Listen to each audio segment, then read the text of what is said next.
Minister Malcolm, when you broke with Elijah Mohamed back in March, you said it was because the black Muslims were too narrowly sectarian and inhibited, and because Elijah Mohamed had become blindly jealous of you and the personal following you had gathered.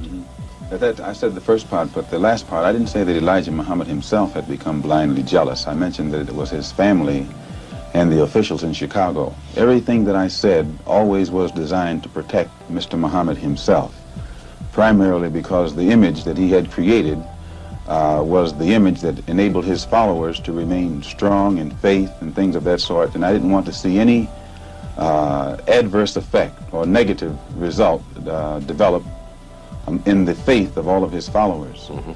But actually, despite the fact that I tried to protect the Muslim movement, if you'll notice, they used their newspaper to slander me and to label me as a hypocrite and as a rebel, and Mr. Mohamed himself said that I defected. Well, in reality, I never even left the Muslim movement. They put me out, and they put me out because of what I knew, and what I knew was told to me by Mr. Mohamed's son, Wallace Mohamed himself. They put me out and they put him out. Well, now, first of all, let's find out what it is that Wallace Mohamed, Elijah Mohamed's son, told you. Well, number one, if you notice, the stick that I always used in presenting, representing, and defending the Muslim movement was the fact that it had the ability to reform the morals of the so-called Negro community. It eliminated drug addiction, alcoholism, fornication, adultery, loose sexual behavior, which meant that it eliminated bastard babies, illegitimate children. Well, as long as I knew that this was what it represented and it gave me a strong stick, I could represent it and defend it. But we had a law which was that whenever any Muslim became involved in any kind of sexual relationship with someone to whom they weren't married, that person would be brought before the Muslim community, humiliated, and then isolated for from 1 to 5 years. This was our law. Well, in 1954, a teenage sister left Detroit and became one of Mr. Mohamed's personal secretaries. And there in the Chicago office, she became pregnant after being there for a year. And she was brought before the Muslim community and humiliated and isolated. And a year later, another secretary, this time one from Lansing, Michigan, came to Chicago. She also became pregnant. She was brought before the community and humiliated and isolated. And because the other person was never brought forth during this court session, it was concluded by all of Mr. Mohamed's followers that it was a non-Muslim who was the other party. Well, we grew so rapidly until that in 1957 or 58, the secretarial staff was expanded to, I think, 8 teenage sisters. In 1959, 6 of them disappeared. 2 of them reappeared in Philadelphia about 2 or 3 months later, and they were all right. The other 4 reappeared in 1960. All 4 of them had babies. All 4 of them had become involved with someone and become pregnant and had these children. So it was, from what I now know, when the 4 of them got back to Chicago and began to compare notes, they found that the same man had told all of them the same story and had made all of them pregnant, that the same man was the father of all 4 of their children and had also been the father of the children brought forth by the 2 secretaries who preceded them. So this story was kept among these sisters until 1962. 2 of them rebelled against the person who was responsible and began to tell the story all over the city of Chicago. It caused many of the Muslims in the Chicago mosque to leave and go back out in the street. They knew it, and I knew nothing about it until 1963 when Mr. Mohamed's son, who had been in prison, came out, and he had been a minister, and he was very religious and spiritual. And when he began to hear these rumors around Chicago, he went to one of the sisters, and the sister admitted to him that the rumor was true. And it was he who first told me about it. And when he told me about it, I wrote to Mr. Mohamed and told him about it, and he admitted that he had a knowledge of it, and that he'd given me a religious explanation that would fit into prophecy and all of that. So I was quiet. And it wasn't until October of 1963 that it came up again. And when it came up again, I realized that the same person who had made these other sisters pregnant was still busy doing the same thing. He hadn't stopped. two of the sisters had 2 children by the same man. And one of those 2 sisters was pregnant still, getting ready to have a 3rd child by the same man. So when it was known among the Chicago officials that I had a knowledge of this, they become very fearful of me. They became very antagonistic toward me, and they had to do something to diminish the authority that I had, for fear that if this became public knowledge, the followers would leave the Muslim movement and follow me. And it was at that time that they used the statement that I made against President Kennedy as a pretext to cut my authority, and some other things happened that finally produced the split, or forced the split. And when I made the split, the only reason that I didn't make this public knowledge was I knew the implications, and I felt that if the Muslims who were in the Nation of Islam knew it, that which enabled them to be so strongly religious and exercise moral discipline would be shattered, and it would cause all of them to go right back and start doing the things that they had been doing previously. Who is the father of all of these various children whom you have enumerated? The first one to tell me who the father was Elijah Mohamed, and he told me that the father was Elijah Mohamed himself. One of the sisters, he went to the home of one of the sisters, and when he walked in the door, she says, "I want to let you see something." And she showed him her child. She said, "Here's your brother, and your father is the father of this child." And then I questioned the sisters myself, because I was shook up. And they admitted to me that Elijah Mohamed was the father of their children. And I took it to him. And it was at that time he told me that he was Muhammad, the prophet, and that Muhammad had 9 wives. He also told me that he was David. He was the modern David, and that he was the modern Solomon, and that it was meant for him to fulfill today all of the things that they did back there. And how many of these illegitimate children did he father with the sisters? Well, he made 6 sisters pregnant. They all had children. 2 of those 6 had 2 children. One of those 2 is having a child right now. I am told that there is a 7th sister who is supposed to be in Mexico right now, and she's supposed to be having a child by him. For one thing, when you first separate from your wife, it's a physical separation, but it's not psychological. You still have feelings for her, and you protect her. But after the physical separation has taken place for a while, it becomes a psychological separation. It was the same way with me in the Muslim movement. When I first separated, it was a physical separation, but my feeling was still there. And it was only after my trip into the Muslim world and my pilgrimage to Mecca that I really was able to exercise the objective approach to it that enabled me to see that something had to be done to bring this to light. Otherwise, a whole lot of innocent people would be killed needlessly. Well, these revelations that you are now making about Elijah Mohamed, what effect should they have on his following? Well, I very much doubt that any of his followers who really are aware of what he has done would continue to follow him. He may try and justify it by saying that he's a Muslim, and that a Muslim has a right to these wives.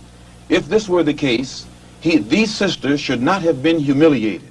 These sisters have been looked upon for the past 5 years, or 6 years, or 7 years as being guilty of having committed fornication. They have been debased, they have been degraded.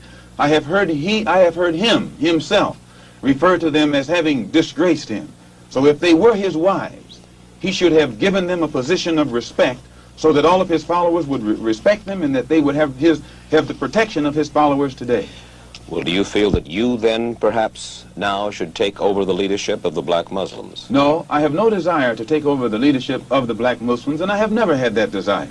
But I do have this desire. I have a desire to see the Afro-American in this country get the human rights that are his due. I believe that the Islam religion is the best religion for our people because it creates unity, and it gives one dignity and racial confidence and all of these things that are necessary to make a complete human being.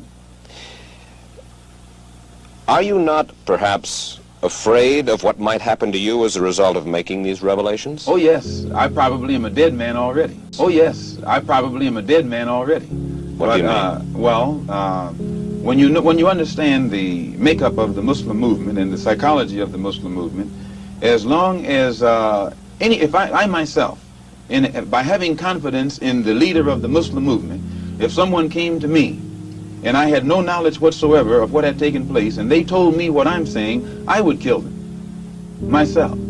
The only thing that would prevent me from killing someone who made a statement like this they would have to be able to let me know that it's true. Now, if anyone had come to me other than Mr. Muhammad's son, I never would have believed it, even enough to look into it. But I had been around him so closely, I had seen indications of the reality of it, but my religious sincerity made me block it out of my mind.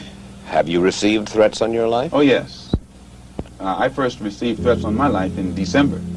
In December. No, not in December, in January. When it first became known that I had come back to New York and told the captain of the fruit in New York, who was my right-hand man formerly, and also the secretary of the New York Mosque and the minister in Boston. When it became known that I had told them, then an effort was made to shut me up. One brother encouraged to go out to my house and shut me up. And fortunately, it was a brother who was well capable of doing so, but it was a brother who was highly intelligent. He was academically equipped to think for himself. And what he was told to do didn't add up. And fortunately, he was the one who put out a feeler to me to find out what was wrong. And I opened his eyes. And then he opened the eyes of the same crew whose job it is to do this kind of work. You mean he was going to kill you? Oh, yes. One of them was, an attempt was made to get one of them to wire my car with an explosive. That one is with me right now. Well, fortunately, while I was among the Muslims, I never lived beyond my means, and I have learned how to live within means.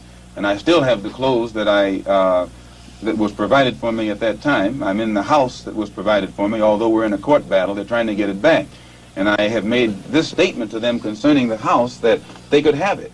If they would take me back, that they would permit me to come before the Muslim movement, the rank and file, and explain or defend myself against all of the charges that they've made against me, they could have the house.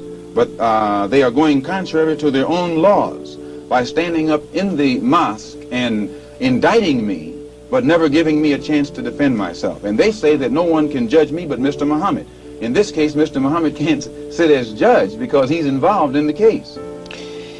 Elijah Mohammed says of the Muslims, we carry no arms, and we do not seek to win victory with arms. We do nothing to others that we would not have done unto us. The two brothers were sent after me with revolvers by Joseph, the captain of the fruit in New York. They were armed. When a Muslim is attacked, and you'll find this to be the pattern, when the Muslims were attacked in Monroe, Louisiana, Elijah Mohamed gave no signal to anybody across the nation to come to the defense of their brothers. When our brothers were attacked in Los Angeles, again Elijah Mohamed gave no signal to anybody to come to the defense of those brothers. Never have the Muslims anywhere in the country gotten any kind of instruction from the national office or headquarters on how to defend themselves when they are attacked by outsiders. The only times the Muslims have ever been given any instructions to commit violence is when that violence is directed against a fellow Muslim. His followers are violent against Negroes. Against Negroes? Yes, his followers will go out and attack another Negro, like they will attack me, or they will brutalize a fellow Muslim who breaks the law. But you don't find those same followers going out and becoming involved in the Negro struggle in any way whatsoever. Now, the violence that he accuses me of is my tendency to want to participate in the struggle of the Negro at all levels. This is what he calls violence. One question before we go further with that. Has Wallace Muhammad left the black Muslims? Wallace Muhammad was put out of the Muslim movement right along with me. As far as you are concerned, you will accept the fealty, if you will, of any Negro anywhere under any conditions? You have to define fealty.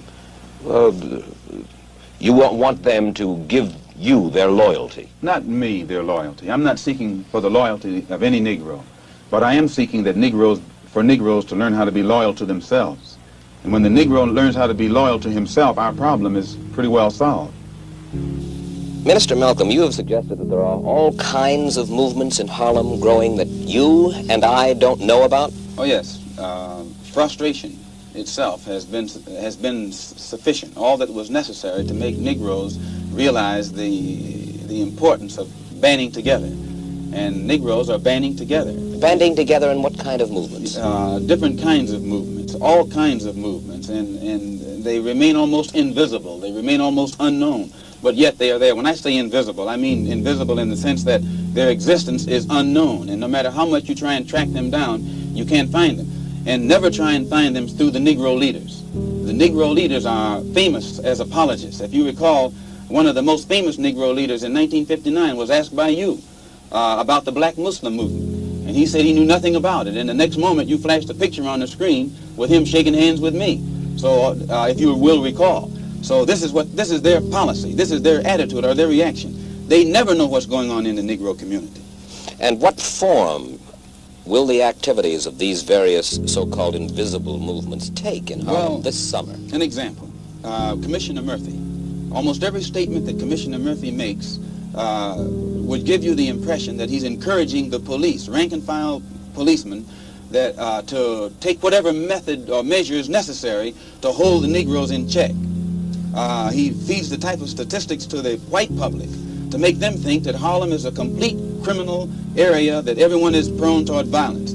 This gives the police the impression that they can then go and brutalize the Negroes or suppress the Negroes or even frighten the Negroes. Whenever something happens, 20 police cars converge on one area. This doesn't frighten Negroes. So it means that someone is either misinforming Commissioner Murphy and making him use tactics this year that he would not use 4 years ago, or that the former policeman Kennedy would not use. And this force that is so visible in the Harlem community creates a spirit of resentment in every Negro. They think they're living in a police state and they become hostile toward the policeman. They think that the policeman is there to be against them rather than to protect them.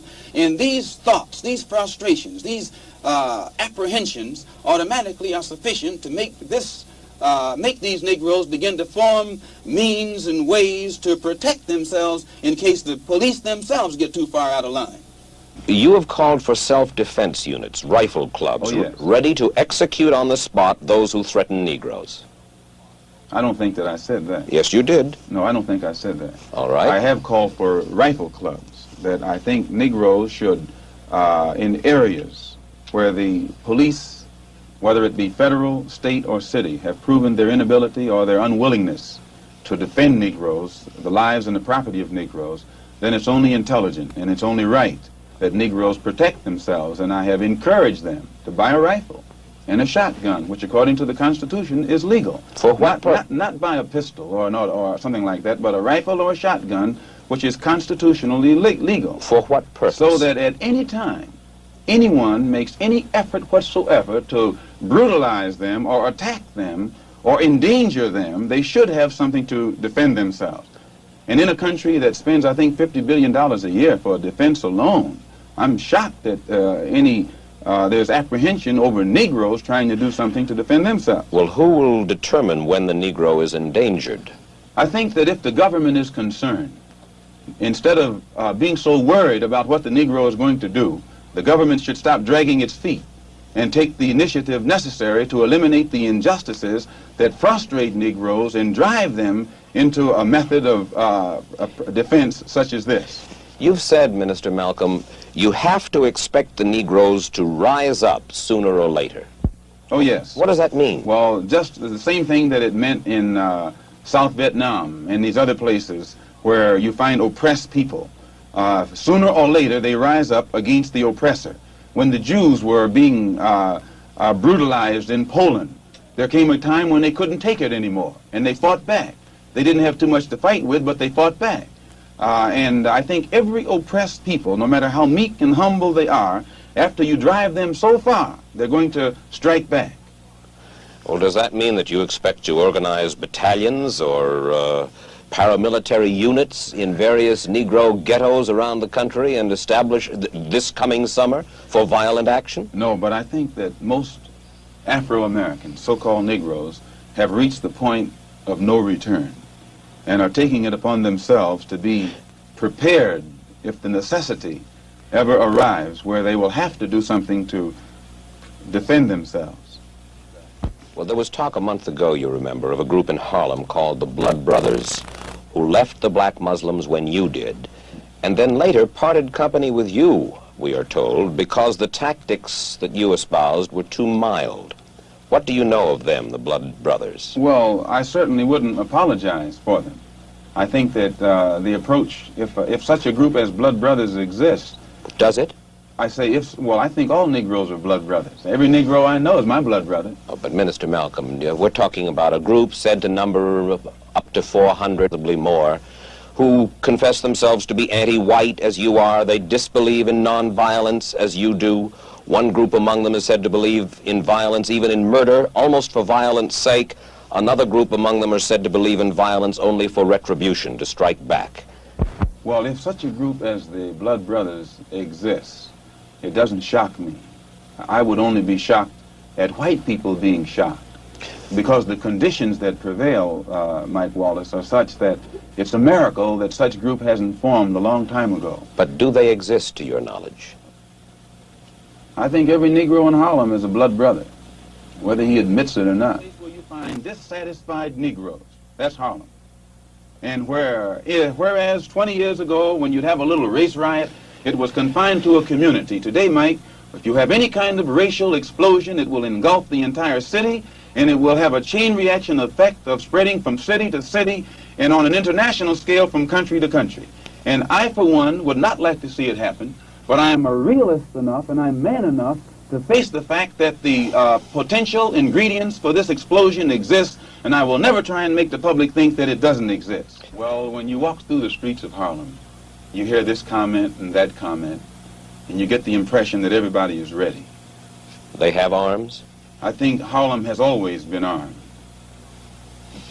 Do you look for violence in Harlem this summer? Yes, I do look for violence. When you say Harlem, mind you, Harlem is New York City.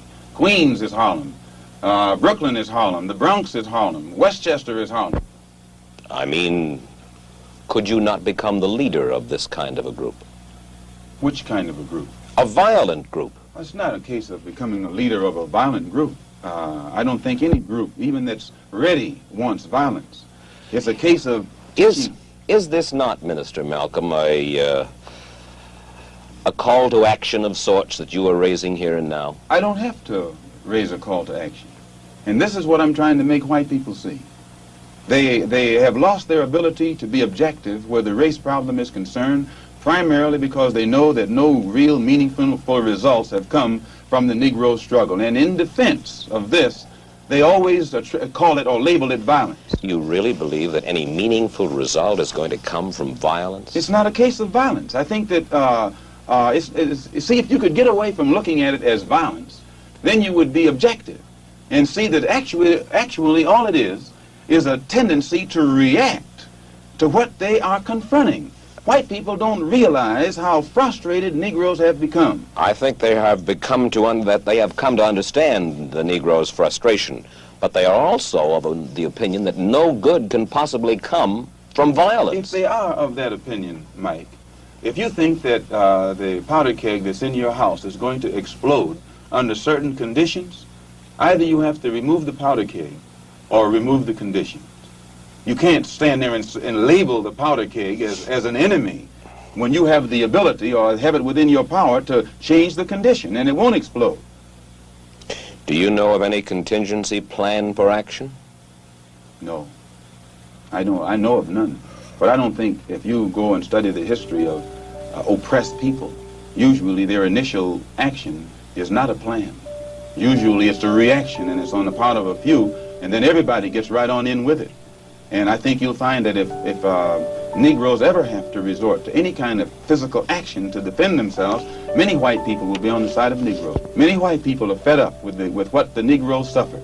And this is what I had to become aware of on my pilgrimage to Mecca.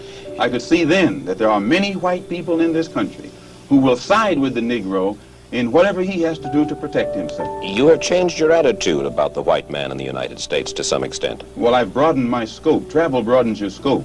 It gives you a wider understanding. And I have, in my many lectures on college campuses, seen many whites, even as a black Muslim, whose reaction to much of what I had to say showed me that they were genuinely concerned. Some weren't genuinely concerned, but many of them were. And this element is increasing. But that's a considerable change of opinion in Malcom X. No, today I'm speaking for myself. Formerly, I spoke for Elijah Mohamed. And everything I said was, Elijah Mohamed teaches us thus and so. I'm speaking now from what I think, from what I have seen, from what I have analyzed, and the conclusions that I have reached. And the white man is no longer the devil, and he is no longer bound to be evil. The Holy Quran teaches us to judge a man by his conscious behavior, by his intention.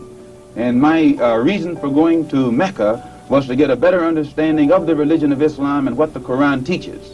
So I judge a man by his conscious behavior. I am not a racist. I don't subscribe to any of the tenets of racism. Then there are good whites and good blacks and bad whites and blacks. It's not a case of being good and bad, good or bad blacks and whites. It's a case of being good or bad human beings.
Thank you for watching False Camera Action.